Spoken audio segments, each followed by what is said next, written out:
You want to hit the slide for me? Sure. Thanks. So I decided to start with colony collapse disorder, or CCD, because that is what a lot of people have heard about. Years ago, oh my God, we're losing our honeybees. And it was all over the news when it began happening. It was in about 2006 when beekeepers across the nation identified an up until then unknown phenomenon of unusual bee behavior, where all of the adult bees would suddenly leave the hive, leaving behind the babies, the queen, and all their resources, their honey and their pollen.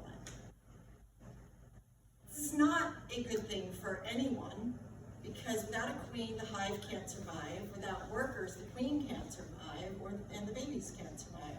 So what was happening? There's been a lot of research into CCD. Even to this day, we don't really understand it because it's a complicated, we think it's a number of different factors that cause it, and not one single one has been identified. But the things that we know now today is that it's probably a multifactorial phenomenon due to the combination of parasites and pests, which we did not have before, including the Varroa destructor mite, which arrived in 1987, hive beetles in 1996, and wax moths in 1998. This little bee right here, this is Varroa destructor mite. This is what they look like on the bees. They actually attach themselves to the bees and they like suck their limbs. So they're sort of like blood suckers. So they make the bees weaker. They can be vectors for diseases of their own. This is a big deal. This is what a lot of beekeepers are dealing with, is mite infestations in their hive. These days, oh, I forgot the disclaimer. I will make a disclaimer in a minute. We are beginning to see what they call AVH, anti-Varroa hygiene, in some of the bees. It's as if they're adapting and they're understanding how to clean the Varroa mites off of each other, or how to remove the brood that has them and begin to adapt now that they've been around that long. Professional beekeepers, commercial beekeepers are beginning to select bees that are exhibiting this behavior and breeding for that behavior so that we can stop treating them with doing all the other things that we do to manage those. Yes? I was just wondering if we have questions, should we wait or should we just? You can put your hand down. Okay. It's a small group. Yeah, well, I mean, this is really wild and amazing. I can't remember my question, but now I know I can ask it when I'm ready. And it'll come back if it's All right, okay. yeah, thanks. I forgot to start with the disclaimer after the thank yous. I am not a professional beekeeper. I'm a hobby beekeeper. This is our 5th summer, my husband and I. I am not a trained entomologist, so everything that I share with you here tonight is basically from experience, from my own research, and so there may be differing opinions or things I don't really know, but I have fallen in love with bees in general and pollinators as well, so I've become passionate about it. So in addition to the parasites and pests, we also have begun seeing different pathogens, including deformed wing virus, paralytic Israeli virus, which came in 2004, European foul brood, we had American foul brood before, and nosema, which is a fungal infection, 2005. Jeff and I are pretty sure we lost one of our hives to nosema last summer, which was really sad, because it was a queen that our bees had raised on our property, so that was kind of heartbreaking. In addition to all of that, you have poor nutrition because of lack of diversity and the quality of their food sources, pesticides and pesticide buildup, even organic and pollinator-friendly alternatives are suspected of causing sublethal effects, right? So you get the Varroa mites, you get some pathogens, you get some not so good food, and you get maybe some pesticide load, and now your bees are not very healthy. Climate change, we don't really understand or know what climate change might be doing. So some recent studies and reports are showing that our honeybee population may be increasing or at least stabilizing. and fewer colonies are collapsing. So that's good news. I will say too that commercial beekeepers are never going to let the honeybees completely disappear because their livelihoods depend on it. So they are doing everything within their ability to support our honeybees. But regardless of what's happening with our honeybees, the overall trend is clear. We are losing our native pollinators. We are losing our native bees, our butterflies, our beetles, all of our native pollinators that we also depend on are decreasing, and that is not changing. So, yes, thanks. Why do we care? Why do we care what happens to them? So, first of all, plants require pollination or fertilization of their flowers for successful seed and fruit production.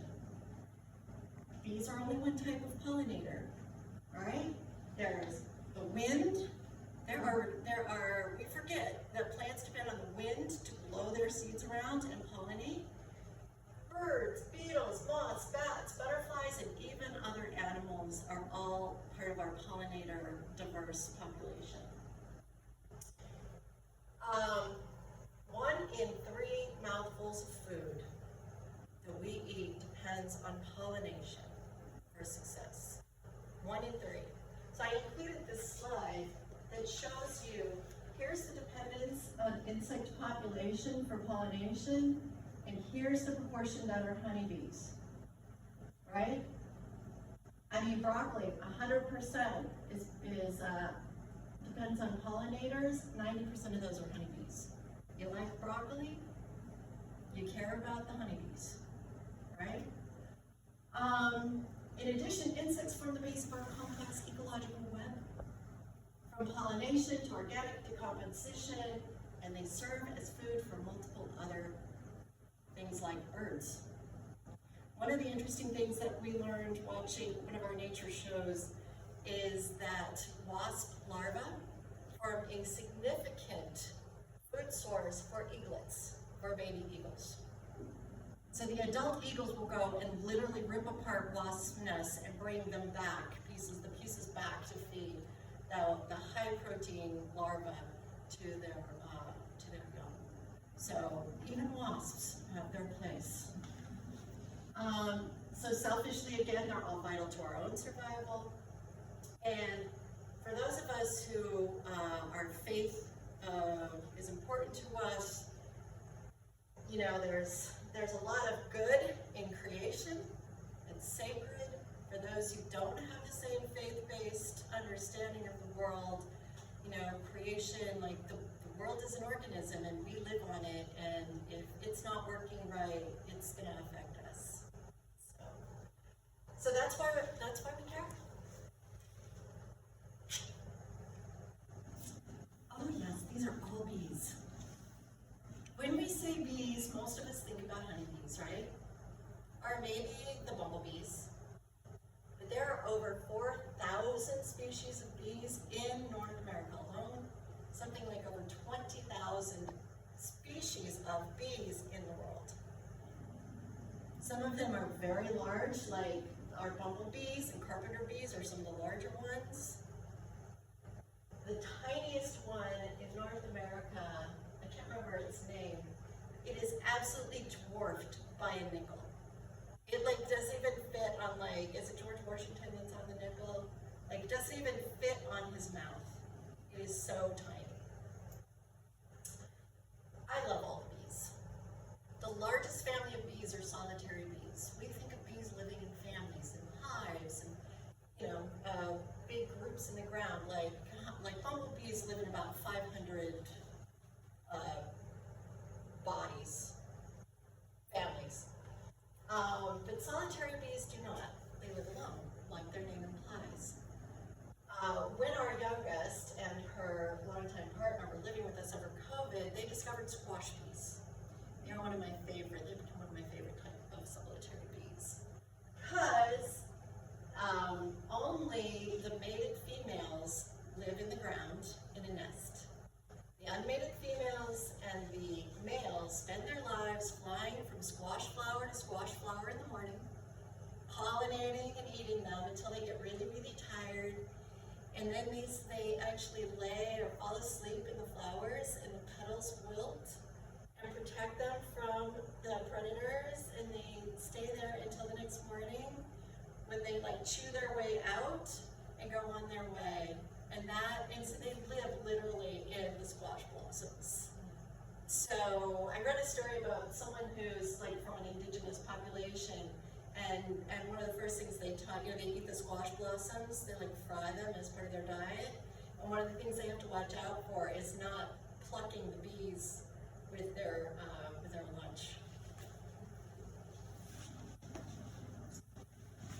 All black and yellow flying things are not bees.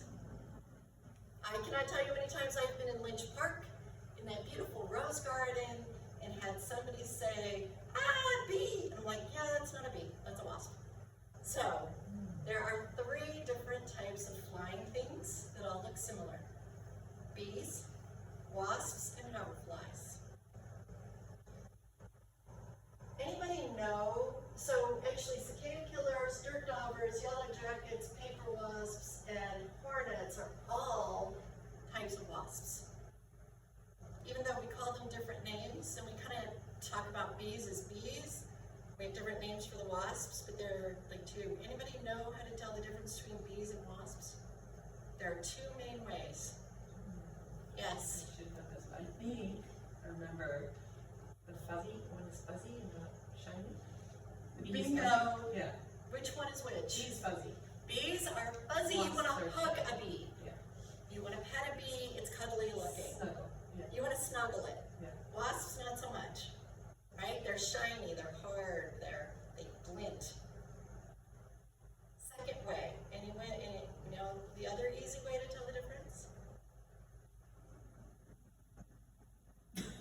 Not to fat shame our bees, but wasps have little teeny tiny waists, and they're much finer bodied, right? Think about the wasps. They're shiny and they're thin, and bees in general are a little huskier, they're a little wider, they're a little more straight bodied, and they're fuzzy.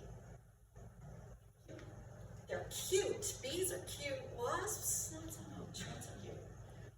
Hoverflies, I didn't even know they existed until I saw something that looked like a flying lobster in my yard about 4 years ago, and I had to figure out what it was.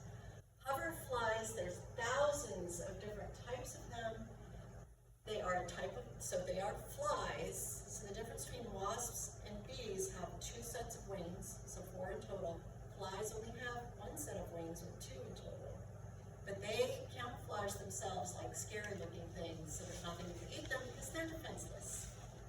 They don't have stingers, and they are also really important pollinators.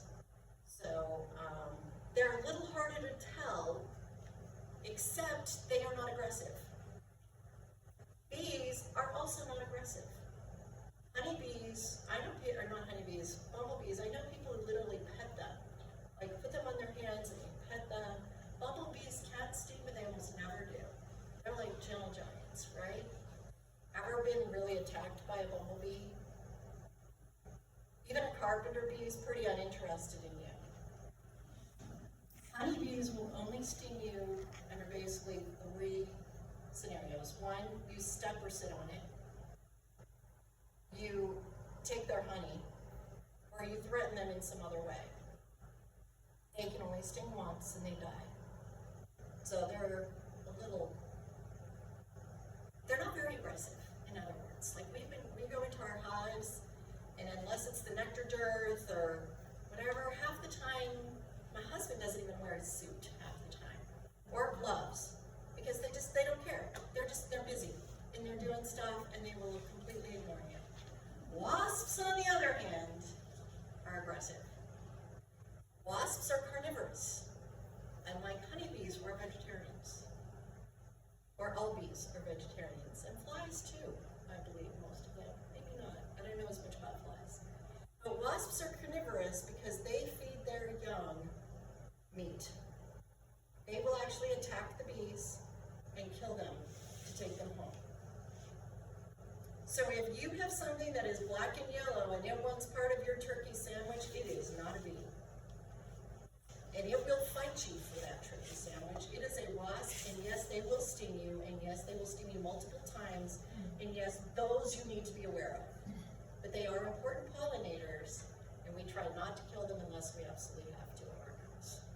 To keep them away from the patio or whatever. So, there you go. Now you can identify all these different things in your yard. Yes. So did you say the yellow jacket is a wasp? Yes, it is. Okay, and the hoverfly? Hoverflies are not. They are a fly. Oh, okay, yes. So the 4 on this side. So the 4 on this side, including hornets, your other types of wasps. So, But the hoverfly is the only one that's a fly on this one, correct. and the other 3 are bees. Correct. There are a lot of different types of butterflies. Thousands of them. Yeah, lots and lots of different types. And one that has a tail like a lobster. It is the funniest looking. And it's about that big. Yeah. That's big. It's the scariest looking wasp you ever seen. No, it's not. Well, The cicada killer. Well, I was gonna But you say- think, they're big and scary. I remember one time, we get every midsummer, we get a big hatching of them down near the beach. The cicada The lobster killers. ones or the cicada killers? These, The cicada killers. Yeah, what? They're cicada The killers. cicada killers. Okay. And they'll just start flying around in these sort of clouds of them. So we had our tough landscapers, we're down checking on the lawn and what have you, and I look down and I see them, and these guys are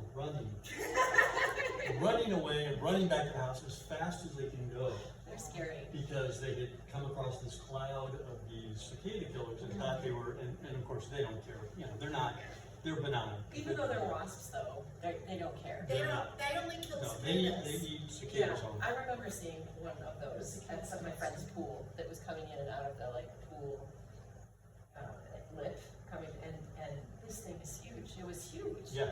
Oh, yeah. Yeah, And we were all doing this yeah. Because they're black and yellow and they Yeah, they're look scary intimidating. and they will kind of circle you to make sure you're not a cicada. And hoverflies too are quite big, many of them, and Yeah. can be quite intimidating. Yeah. But in fact, they're harmless. So They can't sting. they can be different sizes, but they're usually Yeah. yeah. Well, no, they can be all different sizes, And just like colors. bees, just like the solitary bees. They can be tiny, tiny or Okay. but they're a little harder to tell whether they're pretending to be a wasp or they are a wasp. But generally they fly differently because they've only got 2 wings. It's sort of like So they're a little hovercraft. they're a little faster. Often wasps will, kind of do this number. Hoverflies tend to be more. Anyway, so now you have lots of things to do, like, sit in your garden and be like, what are you? All right, next. So now into the honeybees. What's in our hives? We get that a lot. What are you looking for? That is us. My husband's actually wearing a suit. I always wear my suit. Yeah, what's in our hives? Let's talk about what's in our hives. When we go looking, what are we looking for? Slide, please. Oh, you want to slide? I thought you were asking No, for audience slide, participation. So, first thing we're looking for are adult bees. There are 3 types of adult bees. The queen. Everybody wants to know about the queen. Queen is long and thin. She is very large. And the reason she is so large and has such a long, this is called a spermathuga. The reason she has such a long abdomen like that is because she mates once in her life with as many drones as she possibly can, and she stores all of that in her body for the rest of her life. Because she leaves the hive only once to go mate, and she comes back, and unless they swarm, which we'll talk about later, she will spend the rest of her life laying between 1,500 and 2,000 eggs a day. So she's gonna have somewhere to store them. Yes, Julia. So when you say she mates once, right, you're saying that she leaves the hive She leaves once. the hive once, And but she she mates mates all with day you. long, or all week, or however long I she think is it's every like day. 3 to 5 days. They tend to go on a mating flight. Yeah. But the mating Yeah. flight then would include all, like, many. As many men as she can attract. They say up to 20 is what I have read. Is that what you read? Yeah. That's exciting. But, Yeah. What an exciting outing. in fact, you know, in the summer, and I didn't realize this for several years, but you will come across, you'll see sometimes up near, I see them near telephone poles sometimes. You'll see these little cloud of insects or bees up high. And often what those are clouds of drones. Because they actually congregate for efficiency, they congregate together. And then the queens find them and they fly through the drones and they'll mate with many all at once, right? So nature has sort of evolved that way so that it's easy for them to connect with a lot of drones very quickly and get back to their nest. So it's really an amazing process. Yeah. They're fascinating. They're absolutely fascinating. So we're looking either for our queen or we're looking for evidence of our queen. Now, a full hive that's really healthy and doing well in the summer will have between 40 to 60,000 bees in it. And so looking for one of them amongst all of that, especially when she doesn't like the light and she doesn't like you and she is running from you if she's healthy, can be difficult. So sometimes what we're looking for is evidence that she's there, and we'll talk about that next. If you're looking for workers, we are very interested in our worker bees. We want to see how they're doing. We want to see how many workers are there, right? Are they running around? Are they like busy? Do they look healthy? Sometimes you can see the mites on them. Sometimes we do what's called sugar rolls to see how many mites we have. Do we need to treat them? Yeah, so we're looking for workers. And then what we're going to find in our hives in the summer are the drones, the adult sexual males. Your worker bees are all sterile females. Queen obviously is a sexual female, and the drones are all your males. A very healthy hive will create up to 1/3 of their brood of their babies as mature drone or as drones, because it's about the survival of the organism, right? It's about the propagation of the genetics, right? So they want to send as many drones, if they're healthy, they want to send as many drones out into the world as they possibly can to spread their genetics far and wide. Yes, Julia? So, are you going to talk later about the sugar rolling? Because that's interesting. I wasn't. Okay, well, I'm interested in knowing what that means, because it's an interesting name, and how do you find it? You said you would find mites that way? So you can also do an alcohol wash, but that involves killing the bees. If you take powdered sugar and you get like 250 bees and you put them in a cup and you roll them with sugar, powdered sugar, then the mites fall off of them into the bottom of the cup, and you can count how many mites, and then you can extrapolate from there what the mite load of your hive is. And you don't kill them that way. You put them back in the hive, and their friends will clean all the sugar off of them. They're probably delighted by that. They're delighted by That's that. amazing. Yes. All right, and then the drones. Yes. I forgot my other question. We'll just move on. Okay. Okay. So the drones you can see are also very large. Some of our drones, I've noticed, it can be like twice as big as a worker bee. And they're fat. They've got a big round butt versus your queen.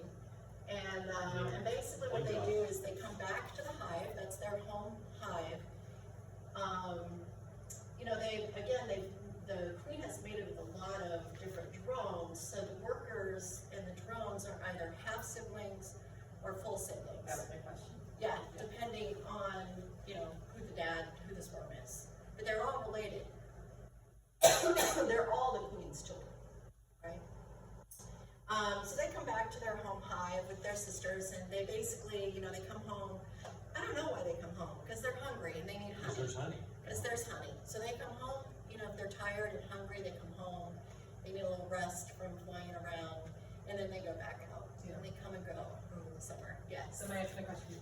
So I understand that they're all the queen's babies, and they're either half or full Right. related. But is there data to show that certain drones produce other drones, or certain drones produce worker bees, or certain drones like that? This one. We're gonna get to that. Oh, we are. Listen. Okay. Next slide, please. Oh, Dean, yes. So if you don't find a queen or evidence of a queen I suspect that means that you're worried about the longevity of the hive. You need a queen in the hive, and if you don't find the queen, you start to get worried about the future. Yes, and we actually have had that this summer. We actually think we have a queen again. But it's been a little dicey with queens this summer at our house for a couple of reasons. Can I talk about that in a little bit? Sure. Yep. When we get to swarms and that kind of stuff? Yep. Okay, it'll fit a little bit better in there. Yep. Okay, so next slide. The other thing we're looking for are baby bees, what we call brood or larva. On the left, you will see these are future worker bees. And if you look really, really, really hard, you'll see these are eggs. Tiny little eggs. We can barely see them with our naked eye.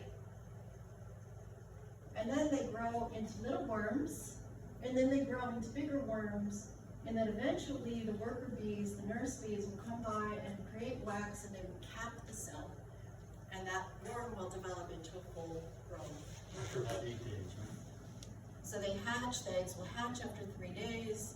So this is what we're looking for when we can't find our queen. We don't look too hard for our queen. If we have eggs, we know we've had a live queen in the last 3 days. We're also looking for the laying pattern. See how it's bing, bing, bing, bing, bing, bing, bing, bing, bing, bing. Every cell is filled, just like a little machine gun. Ching, ching, ching, ching, ching, ching. That tells us our queen is healthy and she's alive. So we don't worry too much about her then.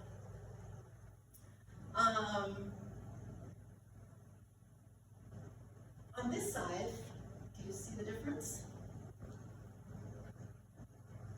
Those are future queens. So remember, the queens are much larger, right? Much longer. So they need a lot of space. We also I learned last summer that queens have to develop vertically for their wings to grow properly so that they can take their mating flight. So the bees will create queen cells just in case. You'll go through your hive and you'll see empty queen cells. They might be short or long, and then you're looking to see, well, do they have an egg in them? Do they have larvae in them? Have they capped them? Because if they have larvae in them and they have capped them, the bees are growing a new queen for a reason. So it depends on where you find them in the hive, whether they're creating swarm cells, swarm queens, or they're creating what we call supersedure queens. They don't like the queen they have, and they are going to supersede her. And they are hiding those cells in the middle of the hive from her. She doesn't lay the eggs in those cells, they move the eggs. The bees choose which eggs they want and move them into the queen cells. So it is not very good to be a queen bee because you serve at the discretion of the hive. If they don't like the job you're doing, they don't like you, they have decided that you are a bad queen, they will create a new one and they will kill you. Very democratic though. Very democratic. Yes, Kimmy. So who makes these little queen bee sacks? The worker bees. Oh, worker bees? The worker bees do basically all the work, most of the work of the hive, except for laying the eggs, because that's what the queen does. Okay. And she's so busy, she doesn't even feed herself. She loses the ability to feed herself. She has attendants that feed her and bring her water. And all she does all day long is lay eggs. Like a machine gun. Where would the cap be on those eggs here? Under. Yes. So the worker bees made these little special queen bee The workers have made everything that you see. areas here. And does the queen bee know that they've made these little guys here? Or do- I've never asked my queens, but the understanding is that if they don't like their queen, they will hide them. But if they're going to swarm, probably the queen knows. That would be All right. my guess. Wow. You have anything to add, Mr.? No, What do you mean by swarm? If they're gonna, are you gonna get to that? so the next, We're gonna Okay. get there. No, it's not, because we're talking about baby bees. We're talking about what's in our hive. But we will get to swarms, I promise, we'll talk about swarms. So this one with the 3 special queen, why not just one? Okay. Alright, so, this is another reason you don't wanna be a queen. So, we had 16 queen cells in our hive a couple weeks ago, all capped and all developing. 16. It's a lot. It's a very sign of a very healthy hive, if you can devote that many resources to growing that many queens, because it takes more resources to grow a queen than just a worker bee. So, what happens is the very first one to emerge does a little little whistle or some sort of little noise, and all the other ones will respond. All the other queens in the hive will respond, even if there's another queen not just emerged. And she will go around and kill all of her sisters. All of the other queens you mean, or all of them? All of the other All the queens, other hives? because she's the first one out. Game of Thrones. Yep, Game of Thrones. Queen bees can sting multiple times, so they will kill all the other queens in the hive. And that's how they do it, sting each other. They sting each other. You can, if you have an older queen, you can have a queen battle, and they can actually kill each other, which you really don't want to happen. No, that's terrible. That's very tragic. Rarely, we read last year, if you have an old queen, they usually live 3 to 5 years, if you leave them alone. That is the only time you'll ever find 2 queens in a hive, is if you have a very old queen, and her daughter has emerged and gone off and come back, the young queen and or the hive will allow the older queen to sort of retire yeah, but it's pretty rare. The dowager queen. Yeah, it's pretty rare. We think that may have happened in one of our hives last year, because we had a grandma queen. So, anyway, next slide. More baby bees. More baby bees. So, on the left you have future drone bees. Remember, they're also bigger than worker bees. So you see how this is popped up?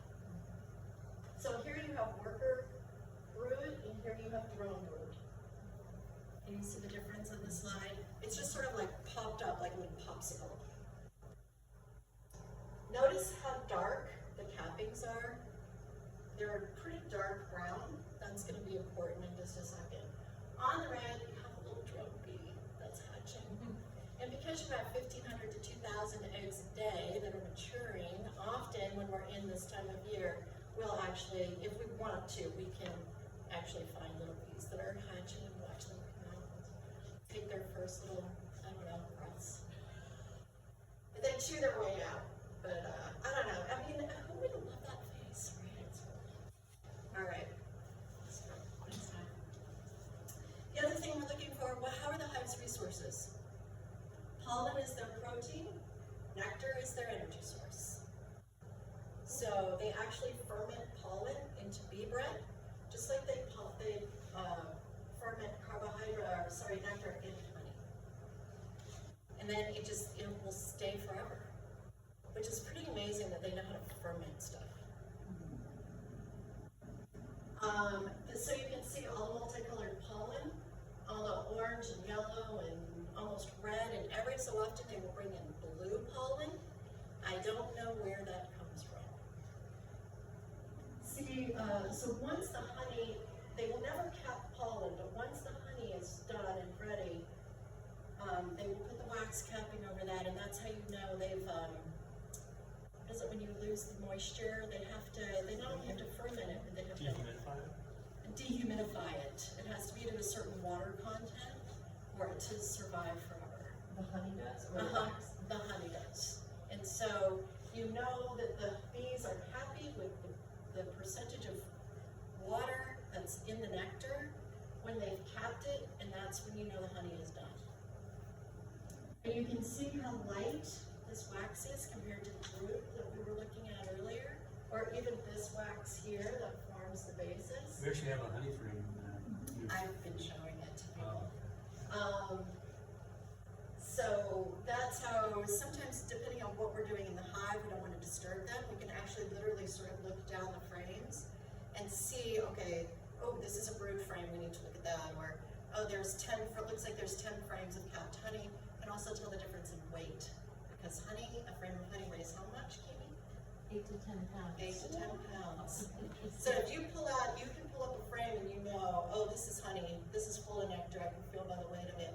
Or you pull it up and it's light, it's either got brood in it or it's empty. So, yes, Dean.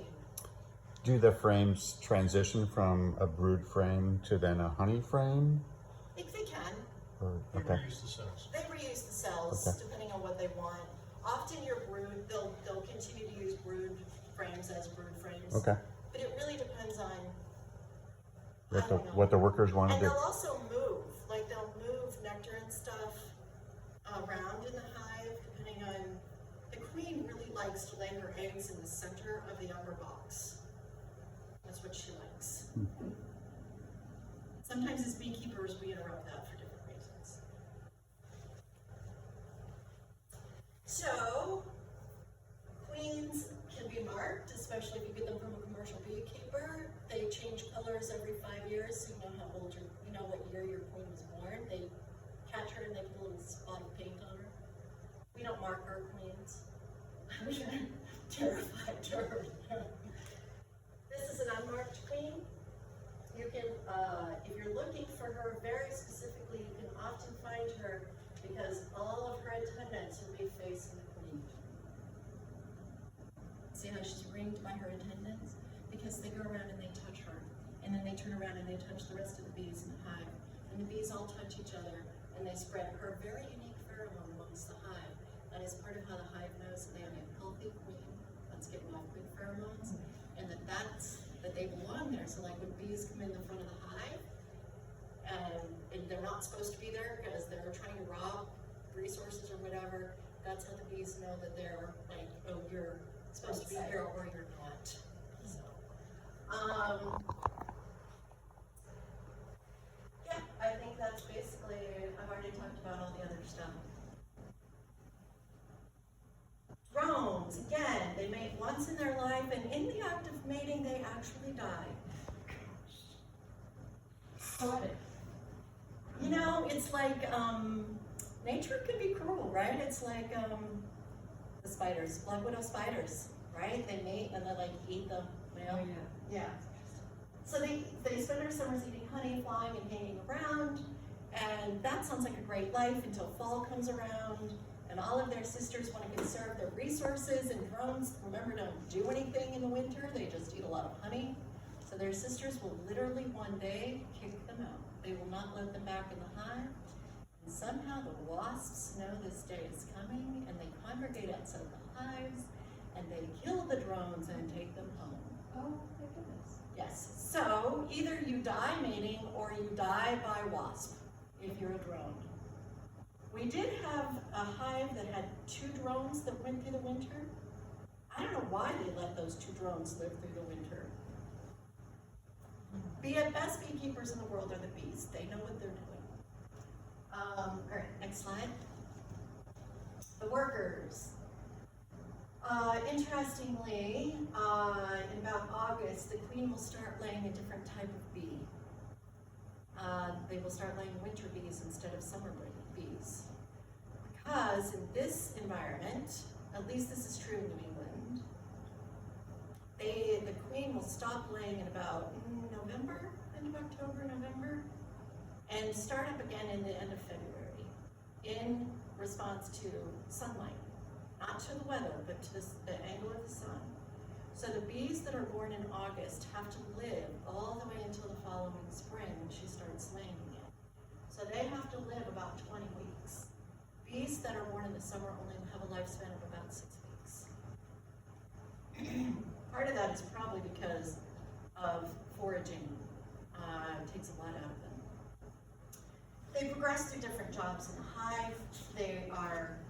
So they're born, and their very first job is to clean the cell they just hatched from. They become little cleaner bees that go around and they clean the cells that need cleaning. And then after a couple of days, they become nurse bees. They graduate to being nurse bees and taking care of all the other babies. The most adorable thing about nurse bees is they don't know that they can fly. So we use that to our advantage sometimes. We'll talk about that with swarms again. But you can literally shake a hive or a frame that has brood on it, and all the other bees, the more adult bees, will fly away, and the nurse bees will grab onto that frame as hard as they can because they don't understand they can fly. And so they're like, so cute. It's really cute. It is really cute. So then they become honey creators, wax builders, guards. They actually sit at the front of the hive and they guard. Sometimes when you're walking up to the hive, if they're kind of pissy that day for some of they're hot or whatever, they'll start they'll start banging off your head, like to kind of warn you. Like they just kind of bounce off your You're not one of head. us. Yeah, like no, we don't want any visits today. No doctor's visits today. And finally, they end their lives as foragers. They will fly up to 5 miles to find resources on those little teeny tiny wings. I can't believe they can fly up to 15 miles an hour. But it wears them out. And you can, sometimes you see the little bees and they've died, you know, on the sidewalk or whatever, and their little wings are just tattered from all of the flying that they've been doing. In its lifetime, one bee creates 1/2 teaspoon of honey. So a pound of honey, they estimate 2 million flower visits. This one frame weighs 8 to 10 pounds. You can do the math. Bees can't fly until the temp is over like 50 degrees, but they can go into a hibernative state. And so if they're caught out and the weather changes or it's like spring and it gets a little chilly, they can literally like go into a hibernative state and wait for the temperature to go back up. So if you ever see bees and they look cold and they're just sort of hanging out, you're worried about them, they're probably okay, and just leave them alone and you go back and it'll warm up and they'll be gone. Only worker bees are born with the ability to create wax, royal jelly, which is what they feed all the eggs until they're like 3 days old. And then they only feed that to the queens. And they're the only ones that can carry pollen. So the worker bees are the only ones that develop these different parts of their body that can help them perform their jobs. This is actually one of our bees in our cherry tree. Anyway, number of these photos are mine. Next slide. Swarms. There we are. So, if you have a very healthy hive that is running out of room, they will split. And if you're a beekeeper like we are, and you have a very healthy hive, you will force split them. So if the bees swarm, which is a beekeeper you don't want, because basically they are going to, half of your bees are going to leave home. They are going to take the old queen with them. So that's why as a beekeeper you're looking for swarm cells. And are they swarm cells or are they supersedure cells? Do I need to look for my queen? Like, did we lose our queen and the bees know it, so they're creating, or they don't like their queen, right? So where those queen cells are in the hive makes a difference, right? Because if they're swarm cells, that tells you the hive's not happy with their current accommodations, and they're going to, half of them are going to go looking for a new home. Half your bees are going to take the old queen, they're going to force her to go with them, she doesn't really want to go, but they'll literally, like, you know, make her come. And we learned just this year that actually she will stop laying eggs and go on a diet so she can fly with them, because otherwise she can't fly any longer. So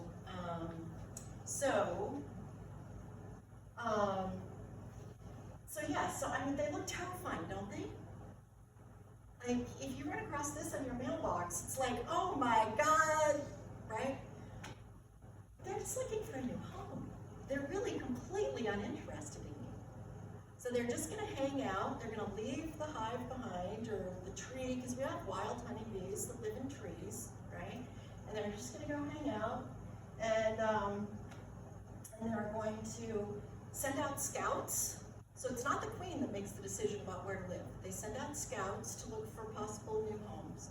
The scouts come back and somehow tell the rest of the bees what they found, and the bees make a collective decision as to where they're going to go live. So the swarm is not, that's just a temporary home It's until they just them, find yeah, where it's they're just gonna them hanging out until So they'll leave while the the mailbox. scouts are out looking for somewhere permanent to live.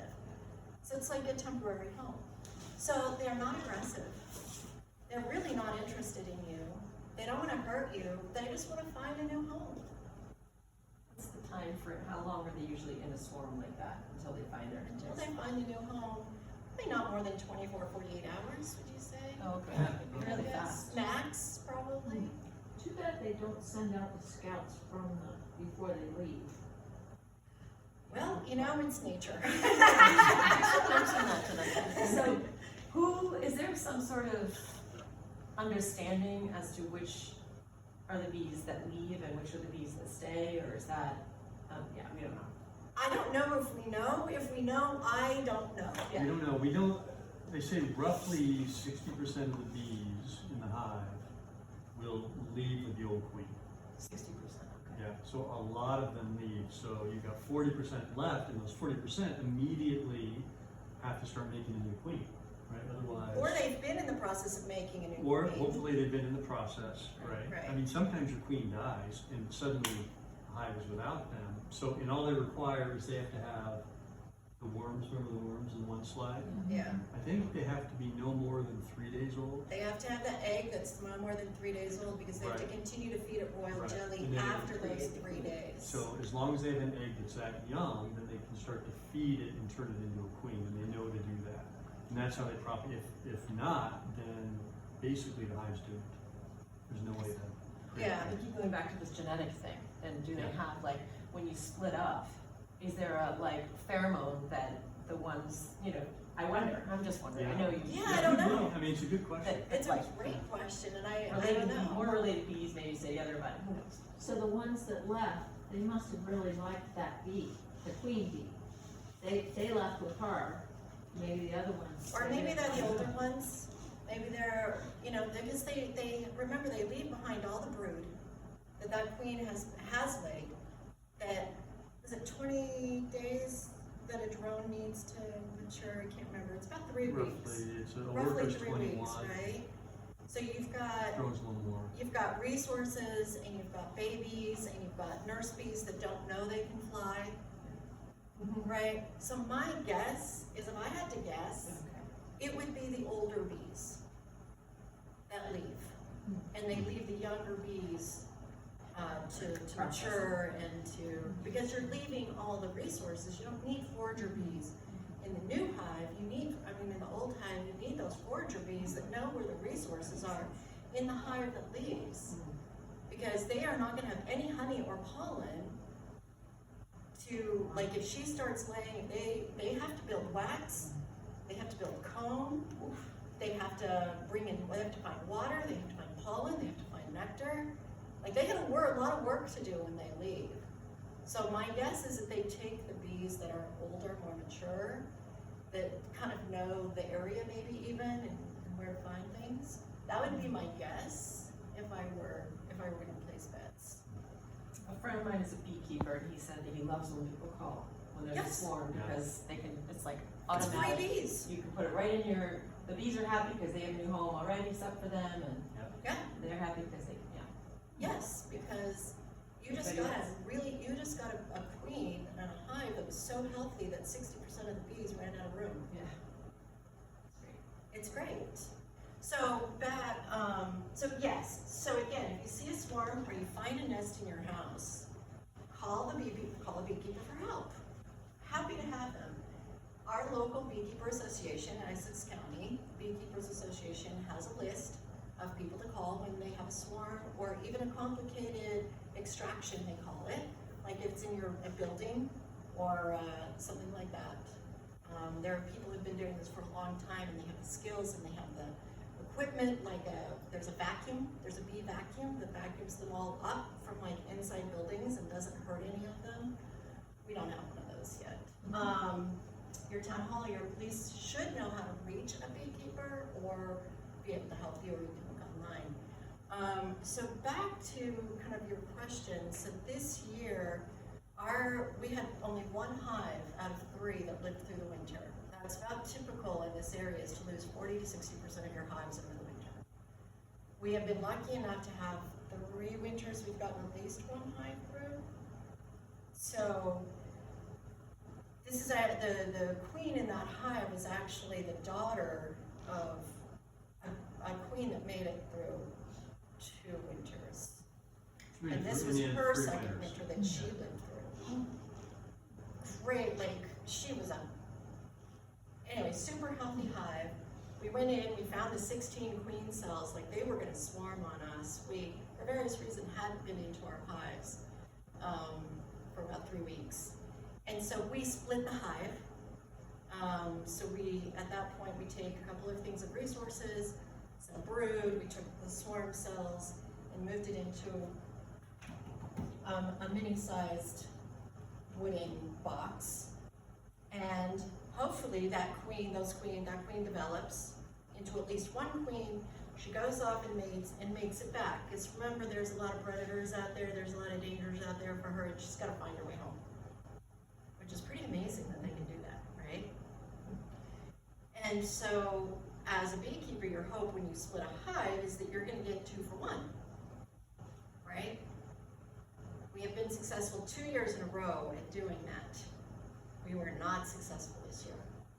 We just checked yesterday, and our little nuke, a nucleus colony, does not have a queen.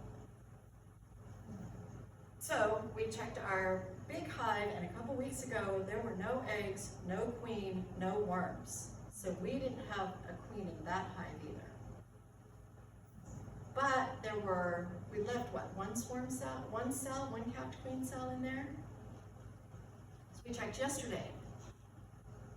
Did not see a queen, did see smaller worms. We are hopeful that they actually made their queen.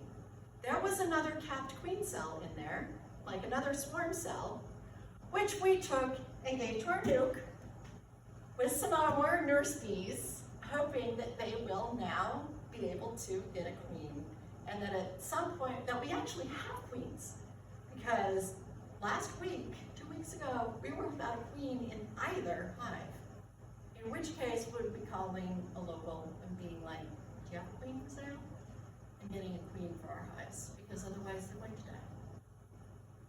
So that's the saga of our bees this year, and we've been learning all sorts of things again. So maybe now you want to become a beekeeper.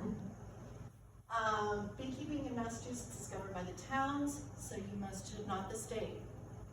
So you have to check with your local authorities about the rules for beekeeping. Essex County Beekeepers, great local resource. They run a beekeeping school every year. I highly recommend a beekeeping school. It just gets you started with all the basics. Other local beekeepers run classes and serve as mentors. In general, it costs around $600 to $1,000 for your first hive, which is pretty inexpensive for a hobby.